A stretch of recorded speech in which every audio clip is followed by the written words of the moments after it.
Salut, c'est Kevin, bienvenue dans le podcast numéro 3. C'est déjà le troisième épisode et aujourd'hui on va être dans la continuité de ce qu'on a vu dans le deuxième podcast. Donc si tu l'as pas écouté, je t'invite à aller écouter ou voir ce deuxième épisode, soit sur ma page Facebook, soit sur ma chaîne YouTube. Alors la dernière fois on avait parlé de développement personnel et si tu t'intéresses au développement personnel ou que tu as commencé à en faire, il est fort probable que tu te sentes perdu et c'est normal. Tu es à tes débuts. Et forcément, tu as un manque de clarté comme tous les débutants. Quand tu arrives dans une nouvelle activité, tu es un petit peu perdu, tu connais pas trop le langage, tu sais pas trop ce que tu dois faire et tu as besoin d'aide. Alors, ce manque de clarté dans le développement personnel et surtout dans ta vie, il vient de deux choses. La première, soit tu n'as pas d'objectif, et si tu n'as pas d'objectif, retourne ou écoute pour la première fois le deuxième épisode du podcast, je te donne un exercice dans ce podcast qui va te permettre de fixer tes objectifs. Pas dans 10 ans, seulement en prenant 10 minutes de ton temps, une feuille et un stylo. La deuxième chose qui intervient dans le manque de clarté, c'est que tu n'as entre guillemets pas de carte routière ou de GPS dans ta vie. Tu sais pas comment te rendre à tes objectifs parce que tout simplement tu n'as pas fixé de sous-objectifs. Alors, pour enlever ce manque de clarté, on va essayer de mettre deux choses en place dans ta vie. Ces deux choses, elles sont très très simples. Premièrement, c'est justement la simplicité. Plus les choses sont simples, plus ça va être facile pour toi de les atteindre. Alors attention, la simplicité par rapport à des objectifs, par exemple, c'est pas je veux gagner 100 € si au final tu as envie d'en gagner 10 000. Oui, c'est simple, c'est plus simple à atteindre, mais ça apporte pas vraiment de la clarté. Un objectif simple, ça va être un objectif qui est clair. Donc on se retrouve vraiment sur cette clarté, cette simplicité. Okay ? Donc un exemple concret pour que tu vois un petit peu ce que je suis en train de te dire qui peut sembler brouillon. Si tu as envie de gagner plus d'argent, te fixer l'objectif de je veux gagner plus d'argent, c'est absolument pas clair et c'est absolument pas simple. Je veux gagner 2000 € de salaire d'ici décembre 2018. Ça, c'est un objectif qui est simple, clair, net et précis. Apporte de la précision. On a vu les objectifs SMART dans un premier article. Va le voir sur le blog, lis-le, tu verras, ça va t'aider peut-être aussi à fixer un peu mieux tes objectifs. La deuxième chose, et c'est quelque chose qui est très très très important et surtout qui est très négligé, il y a peu de gens qui vont t'en parler, mais c'est que tu dois avoir de l'esthétisme dans ta vie. Alors l'esthétisme, c'est quoi ? C'est quelque chose qui est beau et qui attire ton regard, qui donne envie de faire les choses. Je te donne un exemple tout bête. Pourquoi l'iPhone, ça a marché ? Pourquoi Apple, depuis 10 ans, fait un retour fracassant, casse tout, tout le monde commence à acheter des Macs ? Peut-être que l'expérience utilisateur, elle est top, mais surtout parce que les produits sont beaux. Tu vois un Mac, tu vois un iPhone, c'est beau, c'est des matériaux qui sont nobles. Tu regardes, je sais pas, un téléphone lambda sous Android, c'est un petit peu moins beau. C'est peut-être plus accessible, mais c'est un petit peu moins beau. Et ce besoin d'esthétisme, apporter des choses qui sont belles dans ta vie, ça va te donner envie de les utiliser, ça va te motiver à les faire. C'est comme une Ferrari. On a envie de rouler en Ferrari parce que c'est beau. On a envie de rouler dans une Porsche parce que c'est beau. Forcément, rouler dans ta petite 206, bah forcément c'est un petit peu moins beau, ça te fait un petit peu moins rêver. D'accord ?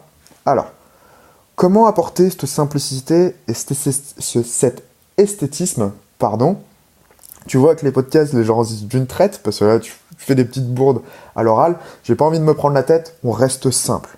Alors, comment tu peux apporter ces deux choses dans ta vie ? Deux manières. Alors, la première manière, ça va être justement d'apporter quelque chose de simple et d'esthétique chez toi.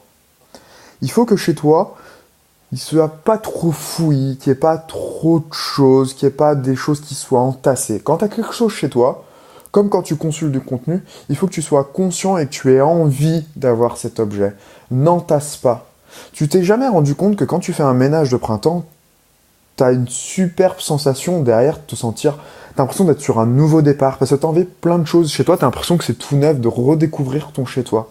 Et bien c'est ce que je vais t'inviter à faire. C'est d'enlever tous les objets que tu n'utilises pas depuis 6 mois. Parce que si tu les utilises pas depuis 6 mois, c'est que clairement ils ne te servent à rien. Et stocker des objets pour les stocker, ça sert strictement à rien. Donc apporte de la simplicité chez toi. Si tu as envie de décorer, décore, mais sois conscient par exemple que le cadre que tu mets à ton mur, c'est toi qui l'as placé là parce qu'il t'apporte quelque chose. Il va pas apporter quelque chose à quelqu'un d'autre. Le place pas parce que il fait joli et que éventuellement les invités que tu vas recevoir, ça leur plaît. Il faut qu'il y ait quelque chose d'harmonieux pour toi. Si tu te poses dans ton canapé, la vision que tu as en face de chez toi, elle doit être belle. Elle doit te motiver. Tu dois te sentir motivé quand tu es chez toi. Quand tu rentres du boulot, tu arrives chez toi, tu dois te sentir motivé chez toi. Ça doit être un endroit qui est accueillant, un endroit qui est reposant, un endroit qui te motive, un endroit où tu as envie de faire des choses, où tu as envie d'être productif. D'accord ? Alors, fais-le. Si tu as besoin, coupe le podcast, ou si tu as quelque chose à retenir ce podcast, c'est ça. C'est simplifie ton chez-toi. Il faut que tu sois heureux d'être chez toi. Simplifie les choses. Enlève tout ce qui sert à rien. Arrête d'entasser. Arrête de mettre des choses dans des boîtes. Arrête de stocker des choses dans ta cave. Si ça ne te sert pas, jette-les, donne-les. Ça fera plaisir à quelqu'un d'autre. La deuxième chose, pour remettre un petit peu les pendules à l'heure et te permettre de rentrer dans un état qui est beaucoup plus créatif et qui va t'aider à faire une remise à zéro et te mettre vraiment dans un bon chemin par rapport au développement personnel, c'est d'aider quelqu'un. Aider quelqu'un, déjà, ça va t'apporter une grosse sensation de gratitude. Tu vas ressentir de la gratitude, pas forcément envers toi ou envers quelqu'un d'autre, mais quand tu aides quelqu'un, psychologiquement, tu te mets à apprécier cette personne. C'est bizarre, mais c'est comme ça. C'est quelque chose qui se passe au niveau de ton cerveau. Ça a été démontré dans plein de recherches. En aidant quelqu'un, tu te mets forcément à l'apprécier. C'est pas réciproque, mais en aidant quelqu'un, toi, par contre, tu te mets à l'apprécier. En aidant quelqu'un, en fait, tu changes complètement ton point de vue et tu le remets à zéro. D'accord ? Et fais-le. Soit, je pense que tu es sceptique, alors sois un bon sceptique et teste ce que je suis en train de te dire. Alors, si tu as 2 choses à faire cette semaine, c'est de ranger ton chez-toi, le simplifier, virer tout ce qui sert à rien et d'aider quelqu'un. Une fois que tu vas avoir fait ça, tu vas être dans un état beaucoup plus créatif, beaucoup plus positif, et ça va être là que ton cheminement dans le développement personnel, il va commencer. C'est à partir de ce moment-là que tu vas pouvoir travailler sur toi-même. C'est à partir de ce moment-là que tu vas devoir fixer des objectifs, et ces objectifs, ils vont venir d'eux-mêmes. Tu vas devenir créatif d'un coup. D'accord ? Je suis sûr que si tu as essayé l'exercice que je t'ai donné la dernière fois, il est possible que tu sois resté peut-être 10-15 minutes devant ta feuille en disant « je sais pas ». Si c'est arrivé, fais ce que je te dis aujourd'hui et recommence à nouveau cet exercice et tu vas voir que les idées elles vont venir au bout de 2 minutes. Tu vas devenir créatif. Marque plein d'objectifs. Marque-en plein. Te bride pas. Fixe pas 5, fixe pas 10, fixe pas 50. Note-en 100 s'il faut. Et ensuite, on revient à de la simplicité. Tu gardes les 3 ou 4 qui sont importants. Ça sert à rien d'avoir 10 000 objectifs dans ta vie. Fixe-en des importants, des gros et ensuite tu définis des sous-objectifs. Maintenant, si ça, tu l'as fait, la troisième chose qui peut t'aider, c'est de prendre un coach ou te lancer un défi avec quelqu'un. Par exemple, si tu t'es mis à la musculation, c'est un exemple parmi d'autres, tu t'es peut-être rendu compte que si tu y allais tout seul, quand tu n'avais pas envie d'y aller, c'était beaucoup plus simple. Par contre, si tu dis à ton pote, ton partenaire d'entraînement, tu dis on se donne rendez-vous à 16h. Si tu n'as pas envie d'y aller, qu'il est 3h30, tu n'as pas envie d'y aller, il faut que tu envoies un message à ton collègue pour dire que tu n'as pas envie de venir. Donc ça fait un effort supplémentaire pour ne pas y aller. Et en plus de ça, tu vas devoir répondre au pourquoi, parce que lui forcément il va dire pourquoi t'as pas envie de venir, tu vas devoir répondre pourquoi, donc du coup ça amène beaucoup de complexité. Donc du coup, en ayant soit un coach, soit une personne à qui tu rends entre guillemets des comptes, d'accord ? Ça permet de simplifier les choses. T'as plus à chercher des excuses pour ne plus faire. T'as plus qu'à passer à l'action, tu dois passer à l'action. Aujourd'hui c'est un podcast qui est court, je veux que tu restes pour l'instant dans un état d'esprit où tu passes à l'action. On n'est pas en train de faire de la masturbation intellectuelle.